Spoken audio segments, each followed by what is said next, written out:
관리회계 세미나 우리 오프라인 기말 수업을 시작하겠습니다. 저 장태 교수고요. 반갑습니다. 오늘 뭐 5분 중에 한 분 출시하는데 원래 1대1 수업이 최고 효율적이라 그러니까요. 저도 그 공부를 박사를 늦게 해가지고 제가 2007년 3월에 LG 디스플레이 회계 담당 임원 상무하다가 이제 퇴직하고 그때 2008년도에 국민대 그 3년짜리 그 주말 박사과정이 있었어요. 그거 들어가서 그때 2008년이니까 3년 하면 2011년 2월 달에 제가 박사를 땄거든요. 그래가 교수는 2012년도부터 세종사이버대 회계세무학과 학과장을 5년 반 하고 2017년 그러니까 1학기까지 제가 학과장하고 이제 정년 퇴임을 했죠. 하고 2년 됐는데 제부 강사하고 있고 지금 일에 외래 강사하고 있고 그다음에는 탑 엔지니어링이라고 그 코스닥 상장된 업체가 있어요. 반도체나 디스플레이 장비하는데 거기 사회이사를 지금 계속 하고 있는데 감사위원장 맡고 있고요. 그래서 회계 쪽이나 이런 쪽에 세미나도 우리 회계학회나 뭐 또 감사 회계법인들이 그 세미나를 많이 해요. 그래서 많이 좀 다니고 있습니다. 그래서 또 강의도 좀 하고 이러니까 그 회계를 뒤늦게 이제 해보니까 관리회계가 정말로 재미있는 거더라고요. 기업이 실제로 재무제표 실상을 볼 수 있고 기업의 실상을 재무제표를 통해서 실제로 그 실상을 알 수 있고 개선책을 낼 수 있다는 게 그 굉장히 좀 중요한 것 같고요. 그래서 회사에 근무하는 이 급여 생활자나 아니면 개인 사업자나 또 앞으로 창업을 준비하는 사람이나 또 컨설팅을 또 이렇게 하고 싶은 분들한테도 꼭 필요한 도구다. 알면 알수록 상당히 그하다.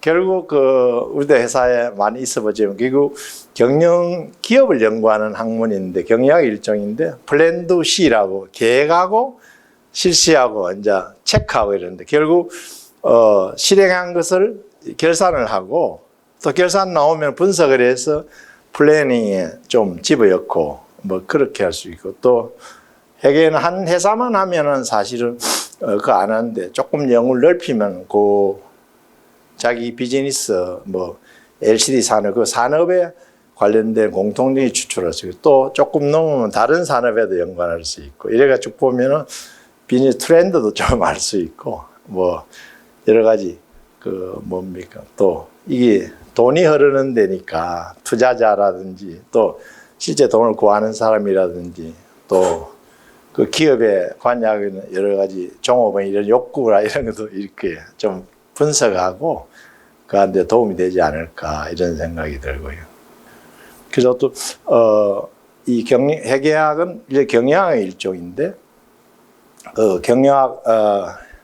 경영학에는 우리 생산 그 나라에서 생산 유일한 주체가 기업이잖아요. 그 기업의 를 연구하는 학문인데 회계에서는 요즘 뭐 그 재무제표 뭐 불실 투명성 이런 거 문제를 제기해 가지고 재무회계하고 크게 나누면 관리회계 나눌 수 있는데 재무회계에서는 그 외부 투자자를 위한 결산을 해서 재무제표를 대처도 손익계산서 캐시프로를 잘 그 규정에 맞도록 회계 기준에 의해서 하는 거고 지금 우리 관리회계 세미나는 보면은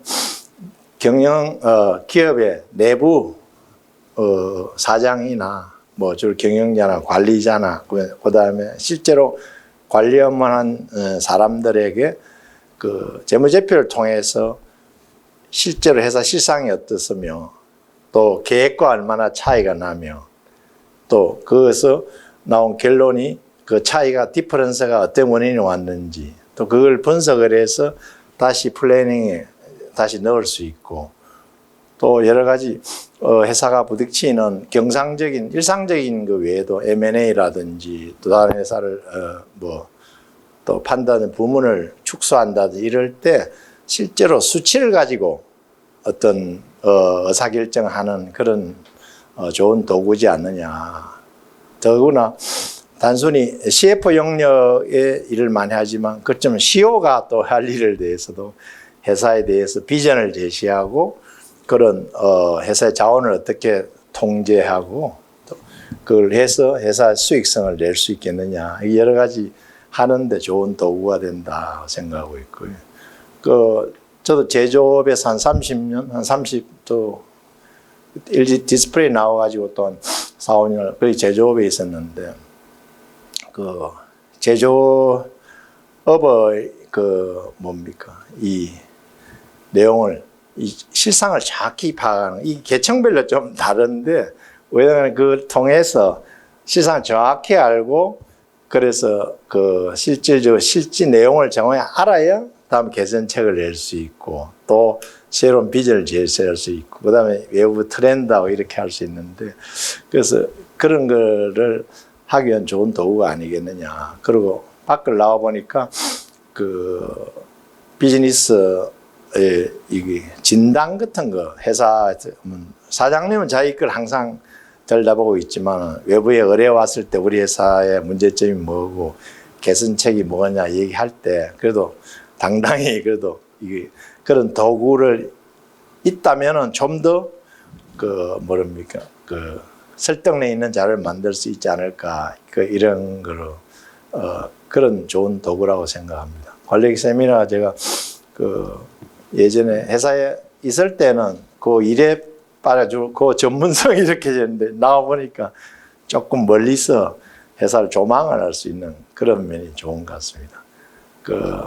오늘 강의 5명 중 한 분 오셨지만은 우리 같이 상권 우리 과제 준 거 회계학 콘서트 한번 발표해 주시고 그다음에 자기 소개 앞으로 뭘 좀 하고 싶다 이런 걸 좀 발표하고 나중에 시간 나면은 또 개인적으로 또 다른 일 했으면 싶습니다.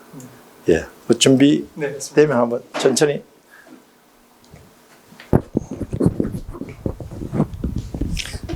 이게 나중에 게시할 거죠.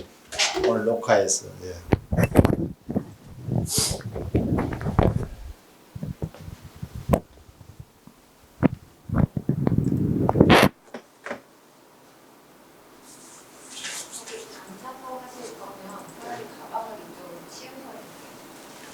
이걸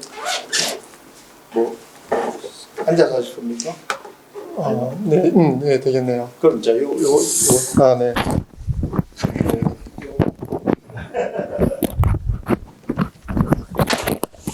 이렇게 하면 되는 거예요? 이렇게 띄워보지 않아가지고. 들고도 되죠. 이렇게 하면 되는 이렇게. 예, 그건 어디 있나? 예.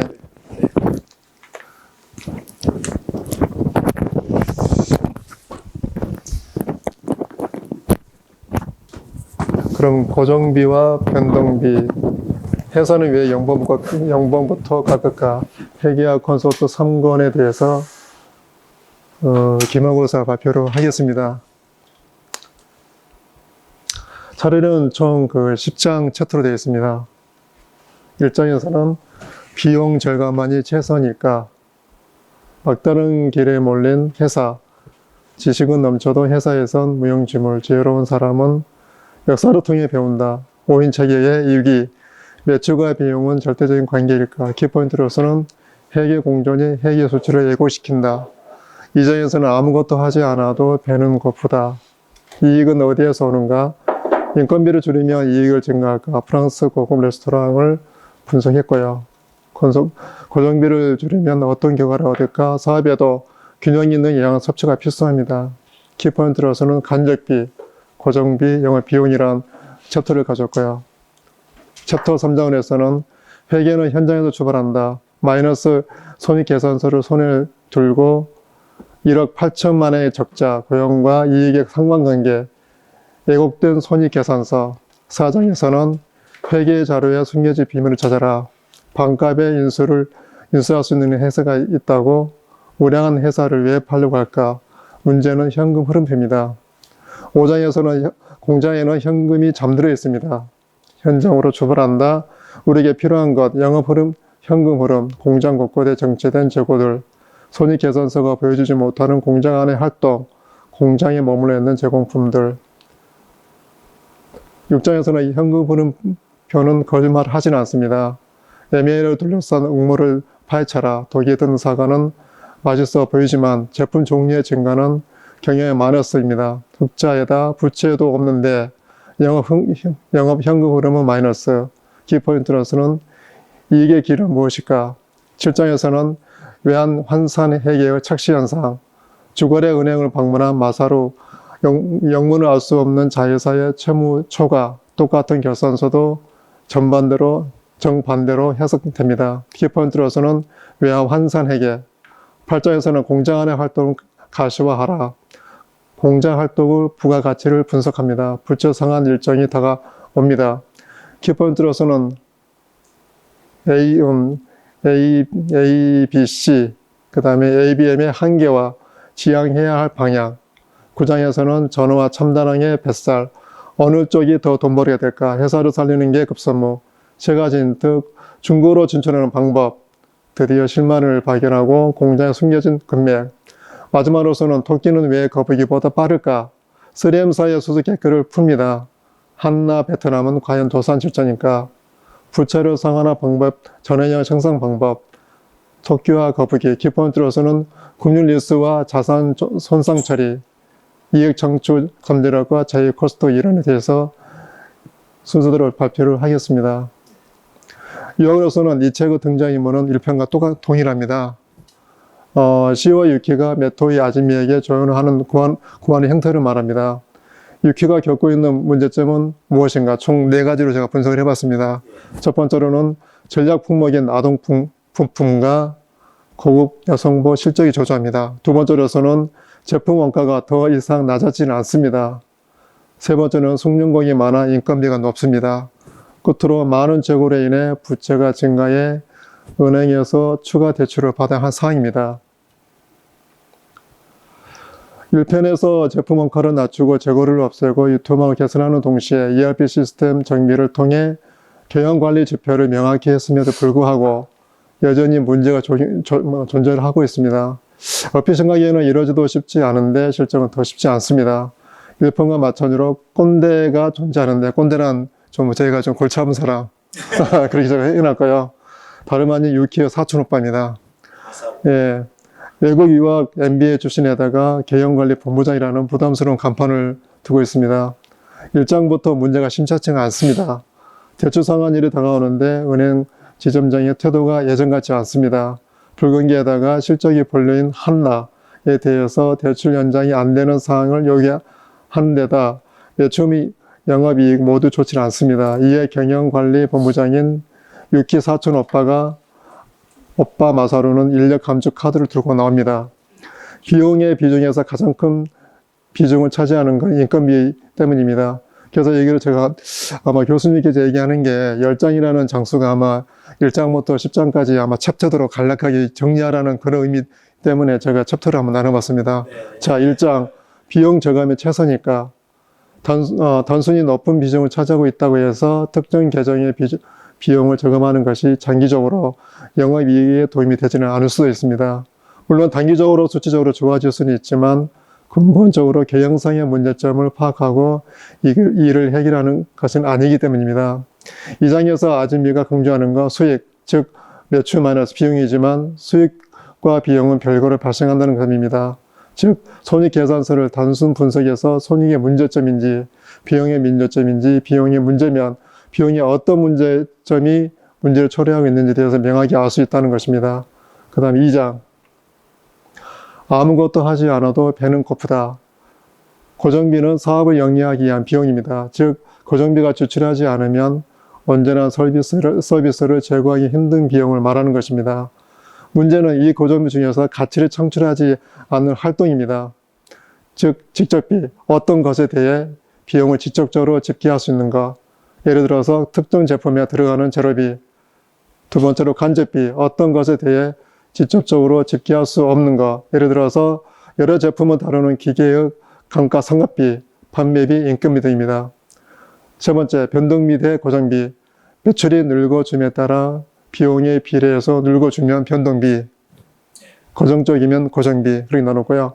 영업 비용은 매출 마이너스 진정한 변동비, 즉 재료비 플러스 예주비로 나눴습니다. 세 번째, 3장. 회계는 현장에서 시작하는 것입니다. 제품에 따라 이익을 내는 구조는 다릅니다. 박리담의 명품 전략이 바로 그것입니다. 마케팅적인 측면이 아니라 회계적인 쪽으로 볼 때 그렇다는 것입니다. 높은 고정비에 비해 한계 이익률은 높아 터지는 상품이 있고 낮은 고정비에 한계 이익률이 낮아 많이 팔아 이익을 내는 상품들이 있습니다. CVP 분석을 통해 알 수 있습니다. CVP, 원가, 제업도, 이익 분석을 말하는 것이며 이익의 구조를 파악하는 이익 예측력입니다. 마사로가 말한 대로 직원들을 자르면 단기적으로는 고정비를 절감하는 이익을 발생하나 장기적으로 매출을 줄어들어 인력 감축의 품질 하락까지 초래할 수 있습니다. 그 다음에 3장, 그 다음에 4장을 교사하겠습니다.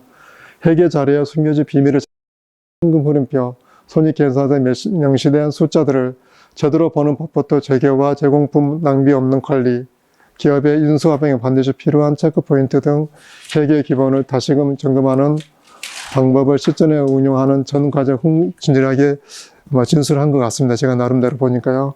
그래서 진정한 이익이 무엇인지, 투자와 지출의 명확한 개념이 무엇인지 제시하며 여러움에 처한 경영인과 직장인 스스로 일어서는 법으로 알 수 있다는 계기가 되었습니다. 끝으로 아마 교수님께서 그 회계 콘서트 4번하고 5번을 네. 그 발표가 끝나고 나름대로 한번 또 정리를 하자라고 또 얘기를 했거든요. 네. 그래서 제가 한번 간단하게 한번 조금 빨리 사가지고 한번 읽어봤습니다. 그래서 제가 한 장에다가 한번 요약했습니다. 그냥.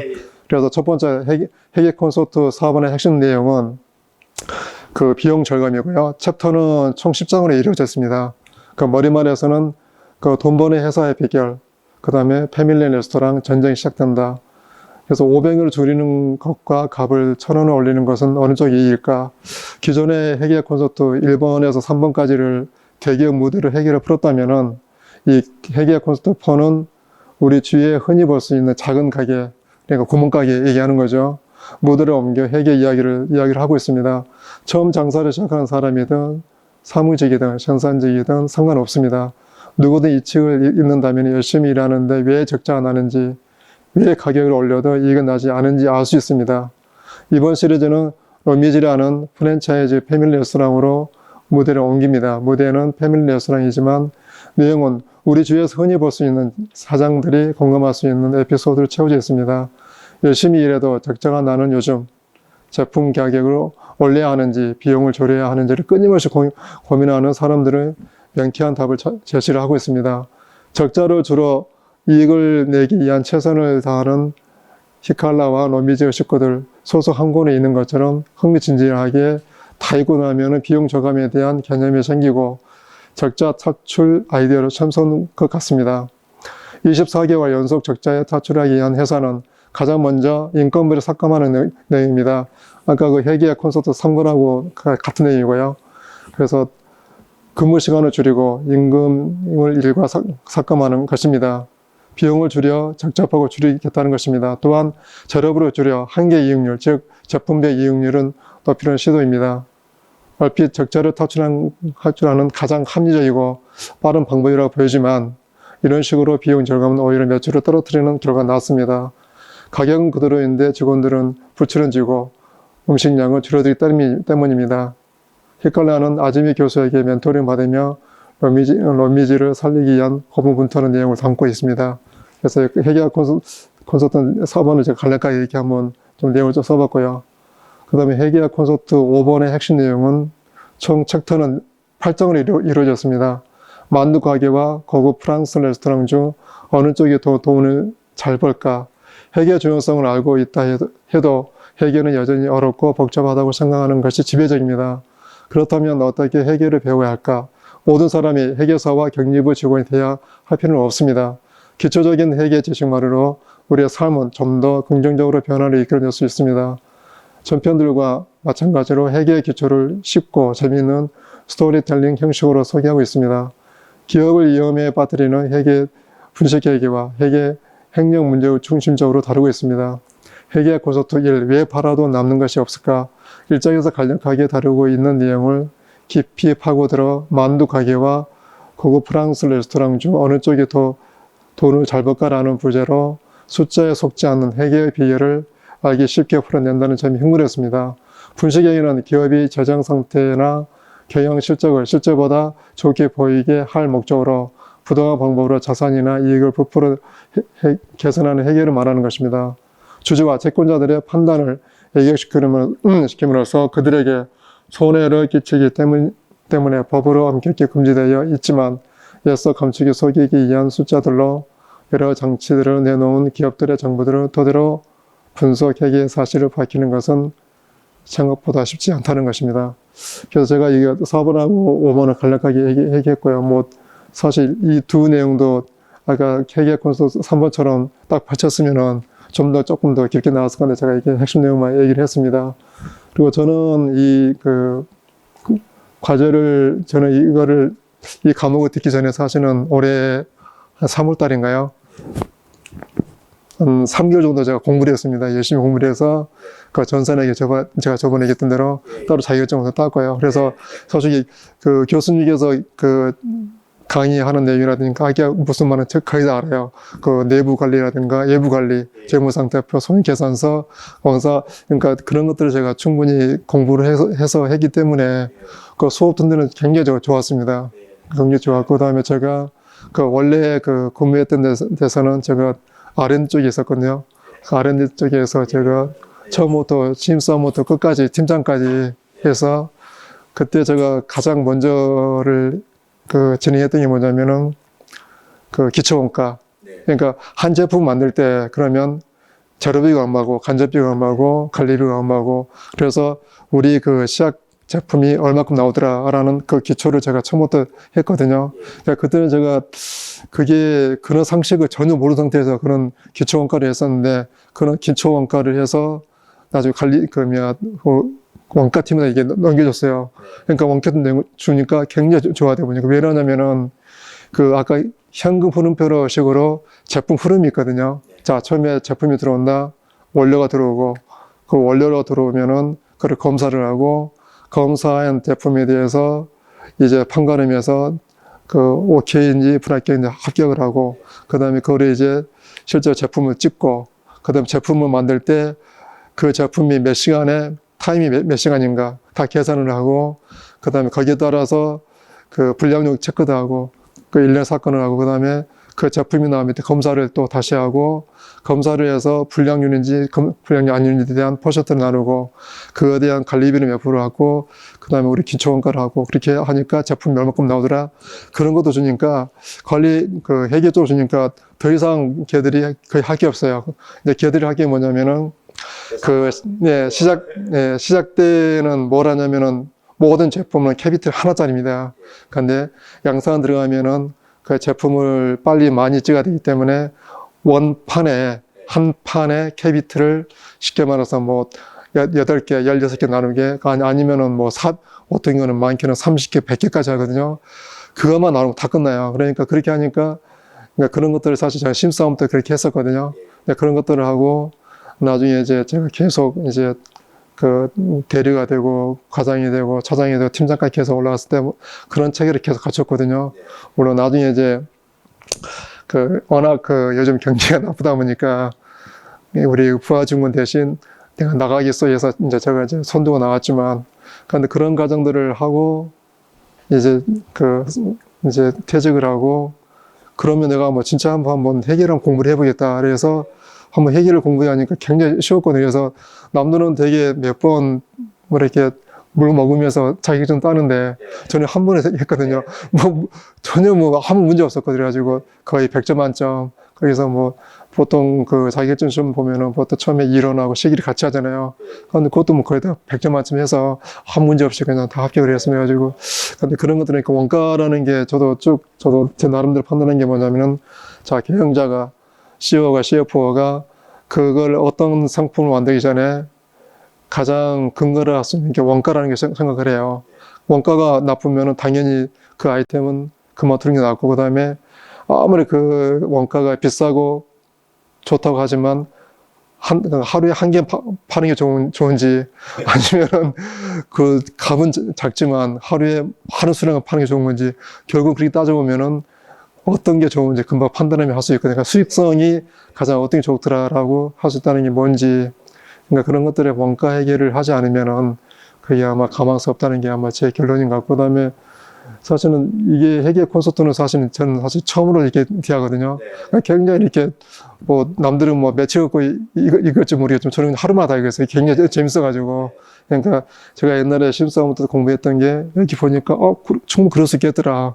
그러니까 한 회사를 두고 한 회사를 가지고 그 제품을 뭐 아동복이니 뭐 숙녀복이니 그렇게 따졌을 때, 그런데 그런 그 제품이 나왔을 때 재고량이 엄청나게 많을 수 있거든요.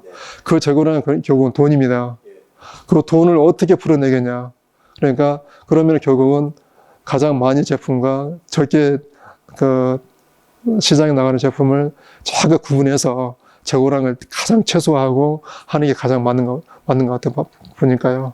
그러니까 뭐 그 일본에서 여러 가지 뭐 기법들이 많잖아요. 제 시간에 제때 나오는 그런 방식들, 뭐 저스트 인 타임이라든가 뭐 GT 방식이라든가 그런 것들이 충분히 그렇게 충분히 아마 그런 것들이 효과가 있는 것 같아 보니까요. 예형적으로는 뭐 매출이 엄청 많고 물량이 엄청 많고, 그거보다는 그 제품을 만들었을 때 가장 적게 원가라든가 적게 하고, 그 다음에 재고량이 적게, 그러면서 그 돈에 대한 회전율이 가장 높게 하는 게 그게 가장 좋은 제품인 것 같고, 또 실제로 그렇게 해야 회사가 커질 수가 있고요. 그런데 실제로는 이거는 저의 일반적 생각이겠지만, 실제로는 기업하신 분들은 그러지 않은 것 같아 보니까요.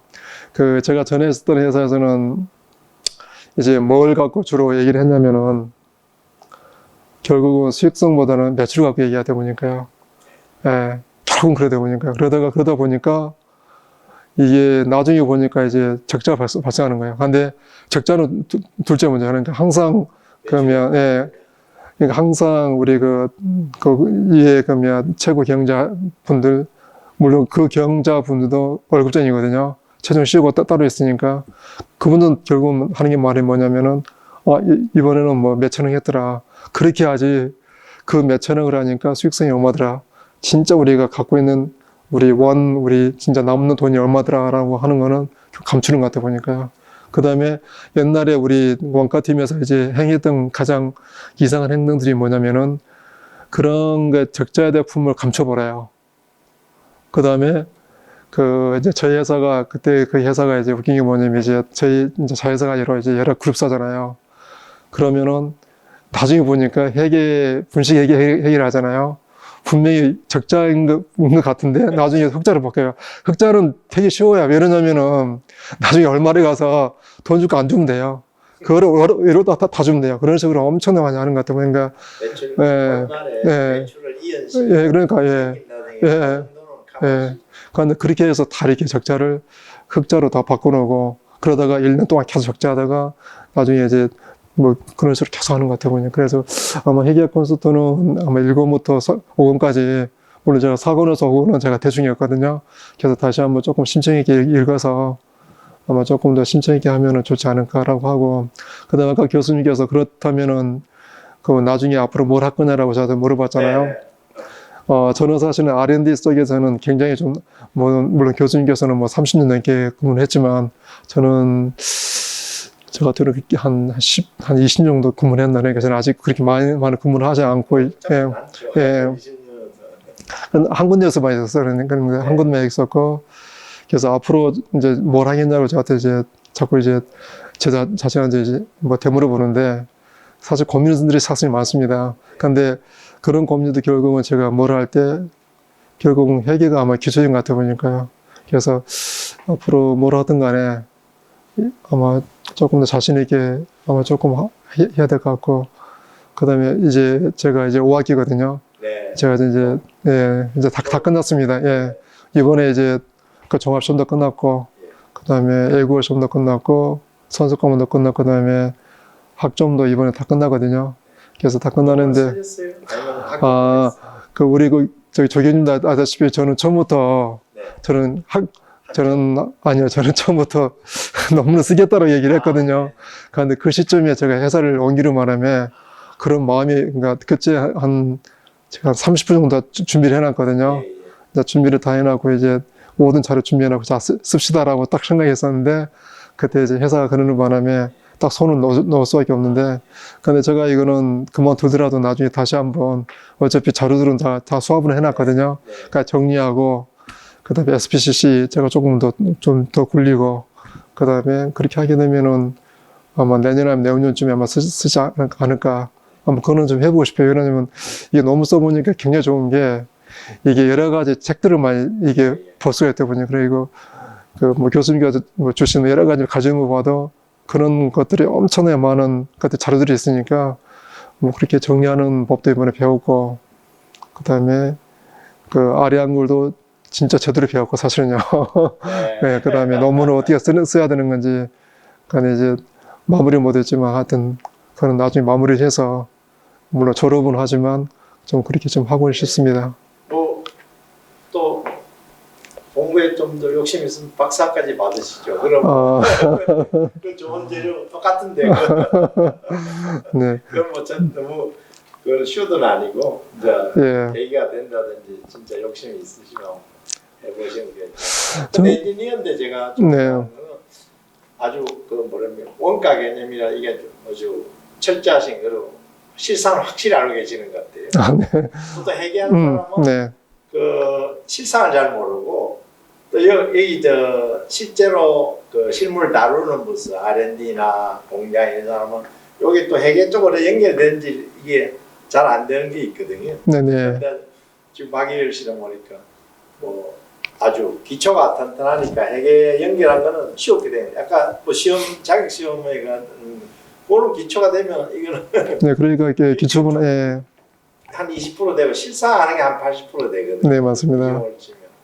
그래서 확실히 하시는 것 같고 아주 열심히 해주시. 난 처음에 5분이 있었는데 보니까 회계 전공은 다 아이더라고요. 어떻게 하시나 해가지고 제가 과제를 중앙 과제를 하고 발표를 해보니까 아 그래도 뭐 한 7, 80%는 다 이해를 하셨구나 하는 생각이 들더라고요. 열심히 일해 주셨지만은 이게 회계라는 거 어떻게 보면은 꼭 기술적인 떠나서 기업의 실상을 결국 돈벌이가 되느냐 안 되느냐 네, 그렇죠. 네. 그 관점에서 들여다보면 어느 정도 이해가는 부분이거든요. 이제 툴인데 본질적으로는 결국 돈이 얼마 들어오냐 나간 돈이 얼마냐 그걸 어떻게 컨트롤할 수 있냐 이거거든요.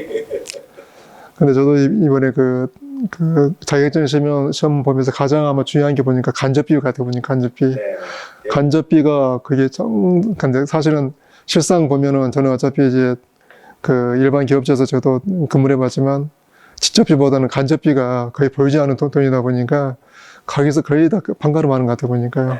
그 다음에 간접비 안에서 어떻게 보면은 솔직히 그 내 쪽에 있는 업체들, 내가 관리하는 업체들은 그 간접비에 대해서 엄청난 후하게 주거든요. 근데 그거는 솔직히 보이지 않는 돈이다 보니까 아마 그거에서 아마 가장 원가에 대한 아마 결론이 나지 않겠나. 그래서 저는 항상 이게 공부하면서 느끼는데 간접비가 엄청나게 특히 판감비 같은 거 판감비도 결국 무시 못하는 것 같아 보니까. 예.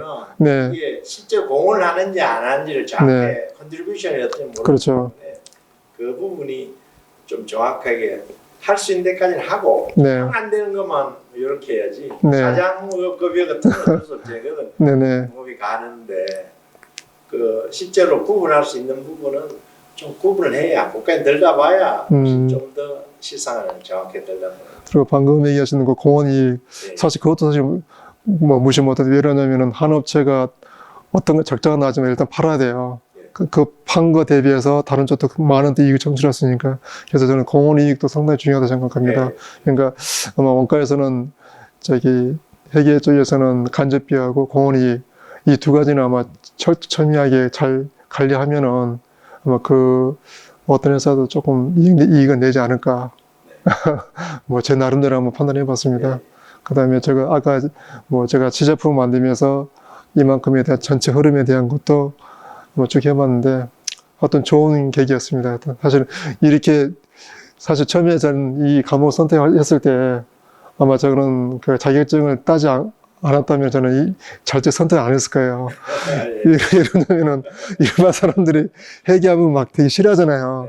근데 이제 자격증 따고 했기 때문에 제가 회계를 선택했죠. 근데 후회는 정말 하지 않고 정말 잘했다고 생각합니다. 그래서 아마 대학원생들은 아마 반드시 회계 쪽은 다들 공부해서 조금 더 뭐랄까 좀 심층 있게 아마 판단할 수 있는 개형제로서 그렇게 한번 하는 게 낫지 않겠나 제 개인 소견입니다. 네. 하여튼 예. 네, 고맙습니다. 네. 마이크.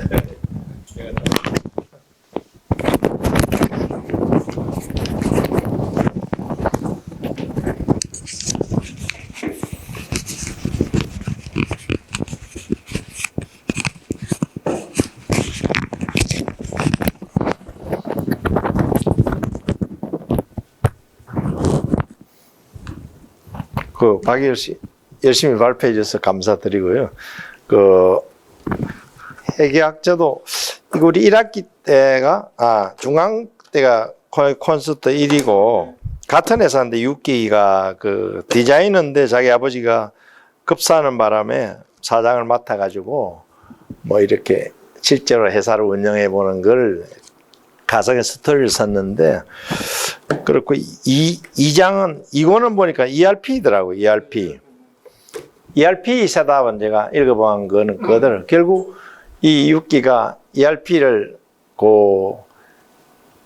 자기 업종에 그 제품이 다양한 이런 옷을 만드는 회사에 적합한 그거라고 이렇게 리코멘드 받고 채용했는데 그게 실제로 데이터가 비즈니스 프로세서가 안 맞는 거예요. 그게 저도 ERP 오라클을 해봤는데 디스플레이 있을 때 두 가지로 해야 돼요. 하나는 오라클 페이의 글로벌 스탠다드인데 프로세서가 사실 스탠다드 가깝거든요. 그거 맞출 수 있으면 맞추면 돼요. 비즈니스별로. 그래서 우리도 맞춰 보니까 그 맞는 게 있더라고요. 회계라든지 뭐 관리 회계 이런 건 맞는데 안 맞는 게 뭐냐면 제조가 안 맞더라고요. 그리고 장치 산업이니까 ERP 등 셉이나 오라클 같은 거 있으면 회계 패키지가 비즈니스 프로세스 가장 대표적인 게 맞춰 놓았다고요. 그래서 그거는 따로 볼트온이라 해가지고 제조 그걸 했고 그리고 LCD에서 가장 중요한 수익성을 좌우하는 게 영업의 판매 예측하고 공장의 생산을 얼마나 미트할 수 있느냐. 영업은 아까 매출 때문에 수익성 재고 사이든 말든 좀 많이 예측해 준 거 예상 매출을. 근데 공장은 생산해 놓으면 안 되고 어떤 데는 또 확 CO가 몰락하면은 이게 생각보다 생산량을 판매치를 낮춰준다고요. 그러면 적게 생산하면 분명히 나중에 떨어질 건데 요걸 어떻게 가장 미스매치를 적게 하느냐가 수익성을 좌우하더라고요. 자, 그런 부분에서 우리는 ERP를 글로벌 오라클 패키지라도 오라클이든지 뭐라도 자기 비즈니스 프로세서를 우선 BPR을 할 수 있느냐 혁신해서 수율을 올리가 다시 ERP 공통적으로 자료를 한번 넣으면 같이 활용하는 거는 인사 자료든지 뭐 구매 자료든지 R&D 생산 판매 그거는 이점인데 그것만 가지고는 ERP 할 수익이 안 나오더라고요. 그래서 그걸 BPR을 먼저 어떻게 하는지 아니면은 내가 ERP 회사에다가 우리 회사는 요런 걸 내주시오 이렇게 해야지 안 그러면 복잡하지 실제 설모가 굉장히 없는 경우가 많다는 그런 게 있는 것 같고 3은 이게 지금 설명을 잘 하셨는데 결국 이거는 실제로 회사가 위기대가 잘 탈출을 해가지고 잘 되는 것 같았는데 또 갑자기 회사가 어려워졌다. 그 이유가 뭐냐 가지고 이제 마사루란 그 보는 방법도 유키가 보는 방법도 또 다카시 그 제조부장 그러면 그 다른데 그리고 6개월 뒤에 이게 100억짜리 매출 회사거든요. 100억 우리나라 같으면 1000억 꼬박이 10하면 되니까. 예. 그런데 이게 15억 을 6개월 뒤에 갚아라. 이게거든요. 근데 지금은 적자고 이런데 어떻게 갚느냐 이건 것 같은데. 그래서 이 개선을 어떻게 하는지 이제 이견이 분분한 거예요. 그러니까 아까 마사루란 친구는 그 경영본부장은 그 인원 감축하자. 자르면은 그 고정비가 줄어드니까 이게 나을 거다 이랬는데 이제 그렇게 하면은 우리들 가는데 기업에 항상 어떤 조직이 마찬가지지만 이게 뭡니까? 이게 바란스가 돼야 되는데 컨트리뷰션하고 이 베니피트 같으면 이게 비용이라 하면은 이 컨트리뷰션이 필요 있는지 없는지를 먼저 살펴야 되거든. 근데 이거 R&D 기능, 뭐 제조, 그 다음에 뭐 판매, 뭐 서비스, 요 중에도 제품별로도 여러 가지 있을 때 요게 컨트리뷰션이 만큼 코스트가 나가느냐 뭐 이런 걸 살펴야 되거든요. 근데 이게 고정비를 확 줄이면은 이게 옷을 만든 회사에서 어떤 기능이 속도로 빠져본다고 그 디자인이 그거라 해서 아니면은 숙련된 기능 이거 시간제 비록 그거라도 이거 구조 그래 그 기능을 몽창 빼쁘면 안 되는 거예요. 아무리 그거라도 이제 이 부분을 좀 간과하고 있는 게 마사루고 6기는 현장에 있어봤는지 그래도 그나마 그래 빼쁘면 비용은 저감된 거 알겠는데 회사가 제대로 회사가 지금 원하는 그런 품질이라든지 그 고급이라든지 퀄리티라 이걸 수량을 확보할 수 있겠니? 이 부분이거든요. 이 제조부장하고 그는 이제 요 관점에서 생각을 하는 거더라고요. 그래서 얘 마사루 입장에 보는 것도 맞아요. 그 여러 가지 그 간접비든 직접비 중에 줄일 수 있는 게 뭐냐를 보는 것도 좀 중요하고. 그래서 결국 이래야 돼. 결론은 나중에 5억을 갚고 나머지 그 했는데 이 과정은 여러 가지 있지만은 제일 강한 거는 그 공장이 포인트다. 그 캐시가 다 공장에 지금 잠겨 있다. 그 공장에 당수인 대차대표에 보면 연말로 이게 밸런스 시트 보면 뭡니까? 여기 유동자산이죠. 이거 비유동자산이고 여기서 자금 원천, 여기서 빌린 거 부채고 라이어빌리티고 나머지 이코티인데 이 유동자산 중에 뭐 캐시가 있을 거고 캐시 종류, 나머지 자금은 외상 매출금, 그 다음에 재고자산이잖아요. 재고자산 또 원재료, 제공품, 제품이 있고 이게 그 다음에 유동자산 공장이나 뭐 건물, 기계장치 뭐 이런 영업 건물 이런 거 있겠죠. 영업 장소 이렇게 있는데 여기서 실질적으로 뭐냐면은 이 제품이 3개 있었어요. 그 고급 부인복이 있었고 그 여성복, 그다음에 아동복, 그다음에 베트남에서 나오는 일반 이거 뭐 캐주얼.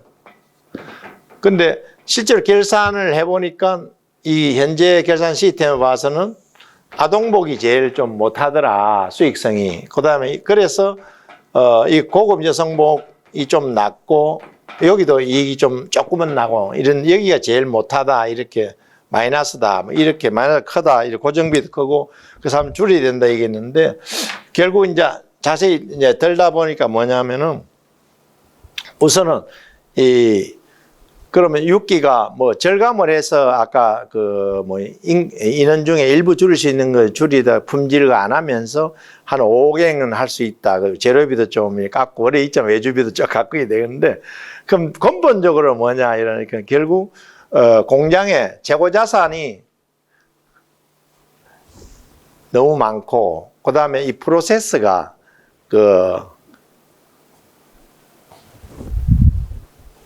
어서 오세요. 프로세스 중에 뭡니까? 공헌하지 않는 그런 활동을 줄이면 되겠다. 이 결론인데 이 재고자산 하는 거 이 공장이 보면 공장 계셨으니까 좀 잘 아실 것 같은데 이 첫째는 이런 것 같아요. 그 재고자산은 보통은 보면은 월 초에 재고를 좀 많이 쌓아요. 그래서 생산하면 가다가 나중에 연말 줄였다가 또 올라갔다가 내려갔다 이렇게 하는데 결국 이 원재료든 제공품이든 그 제품이든 요거는 이 전체 뭡니까? 여기서 사둔 이 양하고 날짜를 꼽으면은 이게 전체가 캐시 프로다. 이걸 줄일 수 없냐는데 보통은 공장 가면 그 재단하고 이런 거 엔지니어리면 자기 작업할 때 편안하고 좀 양을 부재료든 원재료 좀 두둑이 샀잖아요. 원재료에서 우선 좀 너무 많이 산다. 그 다음에 공정관이 있으면 아까 재단 공정이 있었고 여기 봉제가 있었고 뭐 검사가 있어요. 요 뭐 대기니 뭐 이런 게 있는데 이러면 이 재단 공정과 이게 메인인데 이게 바란스가 안 맞네. 그러면은 결국 회사는 여기 이게 생산 능력이 제방이 많고 이거 봉제 공정이 적으면은 여기 있는 자료를 많이 투입해도 결국 회사의 생산 능력은 제일 낮은 거. 여러 가지 기복이 있으면 제일 낮은 이게 회사 생산 능력이에요. 사실 이거는 과잉이 돼 본다. 이걸 줄일 수 없는 데 해가지고 결국 실제적으로 뭡니까 액티비티 중에 2대8 법칙이라 가지고 이게 좀 대기하는 거는 회의한다든지 뭐 이런 거는 실제로 우리가 비즈니스 할 적에 이익에 공헌을 안 하니 그걸 빼자. 비공헌 활동은 빼자 이래가지고 여기 각각 봉제, 재단, 그다음에 대기, 이런 회의, 이런 걸 딱 시간을 짓게 해가지고 생각보다도 이게 엄청 50%, 실제로 공헌하는 거는 30%다, 어떤 20%다, 이래까지 그 활동을 또 이렇게, 이 낭비 활동이 많다. 낭비 활동 자체를 줄여보자는 거하고, 그 다음에 재단을 이제 100개 로또로 생산하면 100개 로또 사놨다가 이렇게 하면 나중에 제로 되면 이원이 되는데, 요거를 100개가 아니라 50개로 줄이면은 이게 뭡니까? 좀 더 빨리 회전이 되면서 전체 차지하는 자금량이 확 줄어든다. 이게 투입된 재료나 공정을 약간 바란싱을 맞추자는 거하고, 그 다음에 이 프로세서, 공헌 활동을 중에 비부가 활동을 좀 빼고, 부가치한도 좀 더 낮춰서 그걸 해보자. 그 다음에 제품군을, 이것도 공장에 하면 영업부서는 아까 말했는데 매출이 많으면 보너스가 많이 나가거든요, 보통. 그러면 이 제품 중에, 부인복, 여성복, 고급 여성복, 아동복, 그 다음에 캐주얼 중에, 이 중에도 이 제품 봐서 잘 안 팔리고 이런 걸, 제일 잘 팔린 것부터 시작해가지고 보통 이 줄을 세우면은 사이 한 20%는 검토를 해야 돼. 이게 캔슬을했는지. 여기 아동복에서도 마찬가지 이래가지고 이걸 줄이고 또 아주 메인 제품 중에도 좀 더 수량을 좀 합리화할 수 없느냐. 재고 보통은 아까 뭡니까? 품절될까 싶어서 좀 많이 하는데 과거 경험에 의해서 자연 적정선을 약간 품질을 포함해서 어떻게 하는 게 가장 최적이 이런 거를 해서 실질적으로 공장에 그 자금을 충분히 좀 절감할 수 있는 아이디어를 낸 것 같아요. 이게 다른 거는 사실은 뭐 고정자산 많다 이런 판단 이런 게 아닌데 그거는 그 하니까 여기가 보는 게 우선은 그 실제로 공장에 가면 이런 제조업체에서는 이게 좀 맞는 것 같아요. 이래가 우선 제품군을 정확하게 정말 잘 팔린 거 안 팔린 거 중에 분류해서 그 제일 수익성 좋은 제품부터 쫙 줄을 세워가지고 그다음에 매출 순으로 해보고 그래 하이에 되는 거는 하이 한 20%는 그 매월 내 생각 회의에서 이렇게 아니면 1년 단위 있어요. 계절성이 있다면은 1년 단위에서 쭉 이제 제일 수익성 좋은 제품 1등부터 뭐 100등까지 그다음에 또 잘 팔린 매출에 큰 것도 해가지고 제일 아래쪽에 오는 거는 자세히 검토해서 이걸 캔슬을 빼뿔란지 이렇게 결정해야 되고 그다음에 하고 나서 공장에서도 이 라인 간에 이 공정 간에 뭐 봉제, 재단, 봉정, 검사 뭐 있으면 요 라인 바란스를 맞추는 거가 좀 중요한 것 같고요. 그다음에 요도 이제 일단 고려 넣고도 요 좀 더 이게 뭐냐면 자금을 덜 투입하는 방법이 없어요. 로또를 그러면 1000개를 한다면 1000개가 맞는지 500개면 안 되는지 300안 이래 가지고 그 자금 투입량을 좀 줄인 거. 이제 그게 저는 포인트라고 봤는데 어떻게 봤습니까? 예. 그래서 여기서 그 마사루가 제안한 것도만 그 중에 인건비 중에도 좀 뭐랍니까 근무 시간을 80%하고 나머지를 좀 뭐 연장에 이런 걸 좀 줄여서 이렇게 좀 하락하고 뭐 또 그 사이 영업을 보내 가지고 뭐 영업에서 제가 이쪽 공장 그 영업 부서 전체 교육도 시키고 그 사람들도 공장의 사람도 영업에 돌아는지 보고 오락하는 그런 교육도 투자를 하고 이제 이런 거를 하는 것 같더라고요. 그러니까 이건 공장 관리하는 데는 상당히 한번 읽어보면은 그냥 관리자들한테 어떤 메시지를 주는 게 아닌가 이런 생각이 좀 들리더라고요.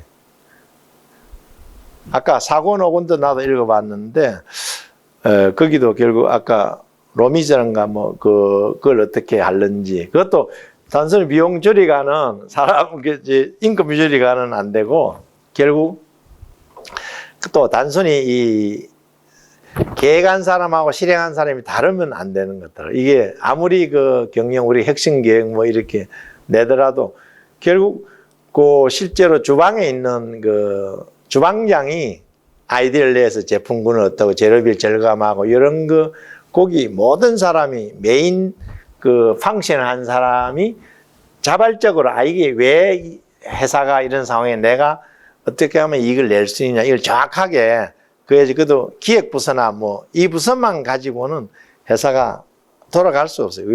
메인 펑션 항상 컨트리뷰션하고 베네피트 있으면 이 컨트리뷰션을 메인한 사람이 자발적 참여해서 그 개념을 얘기하고 무조건 절감을 하는 것보다 이 상황이 이러니까 좀 아이디어를 내보자 이래가 그런 게 가장 좀 중요하잖아요. 전원 참가 이런 게 있잖아요. 이런 게 중요하지 않을까 이런 생각이 들고 나머지 컨설팅 이런 거는 내가 봤는데 그건 이제 분식 얘기하는 거 하나는 뭐 무슨 그 제품 화장품 회사인데 이분이 계속 그 화장품 회사에서 어떻게 분식을 했냐면은 그 원재료를 사서 이거를 외주 주는데 외주 줄 적에 원재료 값을 100원 주고 사면 이게 5배 불리고 500에 파는 거야. 대신 600에 사주는 거예요. 그럼 이 매출을 올렸다가 실제로 이건 가공 그런 걸 해가지고 뭐 이익을 계속 좀 내가 이 가공이익이 들어있거든요. 그 완전히 팔려야 되는데 이제 거기 이제 간가. 그 다음에는 또 어떤 회사는 그냥 유통업체인데 유통 무슨 얘더라 뭐 제품 뭐 그것도 그든가 옷을 파는가 뭘 파는데 사장이 생각하기는 분명히 이 판가에다가 이 비용 같으면 남는데 계속 적자로 보고 가거든요. 그게 보니까 결국 이제 그 히카리인가 그 친구 이제 투입해가 계속 살펴보니까 그 이제 초기 왔는데 그 현장 가다 보니까 그 비서가 회계 겸 뭐 사장 비서한 그 여직원이 굉장히 친절하고 일하는데 뭔가 있으면 이상하게 그 뭐 핸드백 고급이고 뭐 이래가지고 그 월급가 안 될 것 같은데 이런 게 했는데 결국 나중에 뭐 얘가 영업 책임자하고 거기서 이제 그 판촉비나 출장비 이런 데에서 서로 결탁해가지고 그 코스트를 좀 더 이렇게 올려가 그 회사는 안 팔리면 사실은 그 기업 가치가 떨어지고 이런 회사였는데 이제 그런 부분이 그걸 눈치채가지고 결국 그 하다 보니까 이게 둘이가 그 뭡니까 결탁을 해서 횡령하고 비용 올린 바람에 회사가 적자가 되었다 그 밝혀내는데 그런 거를 그 하는 건데 그다음에 그 뭐 다른 거는 이런 게 좋은 거 이 해외 콘서트를 제가 처음에는 뭐 긴가민가하고 이래 했는데 저도 누구한테 소개받아 한번 올렸더니 실제로 이 책이 좋더라고 이게. 그래서 어떻게 보면 좀 어려울 수 있는데 또 어떤 회계 지식이 없어도 어느 정도는 알 수 있어요. 이게 그 디테일한 거는 몰라도 요 책이 전달하고자 하는 메시지가 뭔지는 알 수 있겠더라고요. 그래서 지금 대부분 보니까 지금 박의원 씨도 아주 정확하게 파악했지만 지금 그 되고 있는 그 사람하고 또 이 보니까 그 김해 또 그 엔지니어하고 김혜란 씨 그 미술 원장하는 사람은 그 실제로 그게 잘 소화를 했더라고요. 그 코멘트 우리 그 중간 과제 발표할 때 보니까 잘 하셨더라고요. 그리고 이게 충분히 소화는 되는구나. 그 관리에게는 사실은 기술적인 건 아니고 진짜 회사 이익을 어떻게 낼는지에 대한 어떤 메소드라든지 의사결정에 도움을 주는 그런 학문이거든요. 이게 뭐 책에 적어놓은 거는 사실은 뭐 약간 그 기술적인 게 있어가지고 해결을 잘 모르는 것 같은데 의사결정하는 방법이 툴만 약간 그랬는데 충분히 도움이 되지 않을까 해서 제가 그 과제에도 부여하고 있는데 그건 좀 괜찮은 것 같아요. 뭐 시험 문제 그런 거는 뭐 어차피 그 어떤 학부에서 보통 배운 것도 많고 예, 그런 거 아니었나 싶고요. 그 저는 이제 제가 올해 68인데 그 우리 친구들 보니까 지금도 일하고 있는 사람은 자기 사업하는 사람. 월급제이들은 제가 제일 오래 하는 것 같은데 이제 학교로 이제 나오니까 65세에 내가 2017년도 5월달 우리 세무회계학과에서 사이버대학에 이게 5년 반 동안 전임하다가 내가 정년퇴임하고 지금 2년째 이제 강사 이렇게 하고 있는 셈이고요. 그래서 거기다가 요즘은 그 회계학 교수도 하고 LG 디스플레이 상무를 있었으니까 LG 디스플레이 납품 장비 회사 있어요. 그 탑 엔지니어랑 거기서 사회이사경 감사위원장을 하고 있거든요. 그게 아마 2021년도 3월까지는 아마 할 것 같고요. 그래서 두 가지를 하고 있는데 그 월급제인 오래 하려면 교수나 이런 게 좀 오래 가는 것 같고요. 그 외에는 보통 아무리 그룹 같은 벌써 60세에서 뭐 회장, 부회장 올라가지고 62세면 나와야 되거든요. 이제 그런 거 같고. 이제 개변에서는 조금 오래된 분들도 있긴 있더라고요. 그런 거 같고. 그 아니면은 자기 사업이나 아니면 또 요즘은 뭐 자격증 가지고 이렇게 하는 사람도 있긴 있더라고요. 그런 되는 것 같고요. 저는 이제 68인데 이제 앞으로 강의 세종사입돼서 몇 년 더 주면 강의는 좀 알차면 이 돈은 되는 건 아니고 이거 뭐 용돈밖에 안 되는 것 같고 이제 그래도 여기서 가는 거는 이제 우리가 회계 쪽에는 요즘 뭐 분식 회계 방지하기 위해서 뭐 주기적 감사제니 뭐 여러 가지 하는 그런 제도에 대해서 계속 그 트렌드에 대해서는 우리 회계학회에 가입돼 있어요. 그쪽에 세미나가 한 달에 한 번 정도 있어가지고 계속 나가가 그거는 읽고 있고 뭐 이런데 요즘 이 회계학 관리에게는 이게 참 좋은 책이 아닌가 이런 생각이 좀 들고요. 요건 비치해 놓으셨다가 나중에 여유 있을 때 한 번씩 읽어보면은 나중에 혹시 자기 사업을 한다든지 뭐 할 때 도움이 될 것 같고요. 요즘에는 그 앱으로 요즘에는 책을 살 수 있거든요. 네. 저는 앱으로 샀습니다. 아예보로 네, 거기 네. 그거로 네. 그거는 10,000원인가 좀 사는 것 같은데. 네, 한 500원이나 싼데 이거는 예. 평소 보관할 수 있으니까 예, 예. 이게 시간 날 때마다 볼 수 있으니까 그래서 그렇습니까? 예, 예. 그래 하시는구나. 그러니까 저 사실 이번에 사가지고 전자책. 네, 전자책으로 사니까 아. 너무 좋아요 이게 아. 볼수 있으니까 그건 전자책. 이거 영원히 보관됩니까? 그러는 것 같은데 보니까 그래요? 그러니까 좀 굉장히 좋아져 이게 예. 그 방법도 좋은 것 같은데 이 빛은 잘 안 하는데 그 ERP에도 살 수 있고 요즘은 POD라 해가지고 퍼블릭 온 디만드라 해가지고 우리 몇 사람 안 되는 게 있잖아요. 이런 경우는 작년에 교재에 있으면 그걸 업데이트해가 이게 그 데이터베이스 만들가 자기 그 폼이 있어요. 교보 같은 데도 그거다 업데이트 책을 딱 그 형식에다 올려주면은 학생들이 한 사람이라도 신청하면 프린트해 주는 거예요. 그 책값 20%는 저자한테 주고. 근데 가장 좋은 게 전자책이 제일 좋은 것 같아요. 전자책이 그래. 저도 보니까 저도 강의를 하면 똑같은 거를 이제 쭉 해. 5년이고 뭐 지금 제가 2011 강의에 있으면은 이거를 그 전자 형식으로 넣어놓으니까 디지털 형식 넣어놓으니까 계속 업데이트 할 수 있잖아요. 그러면 그게 굉장히 좋은 것들. 그게 필요할 때 프린트 하면 되니까. 그게 이제 굉장히 좀 좋은 것 같고요.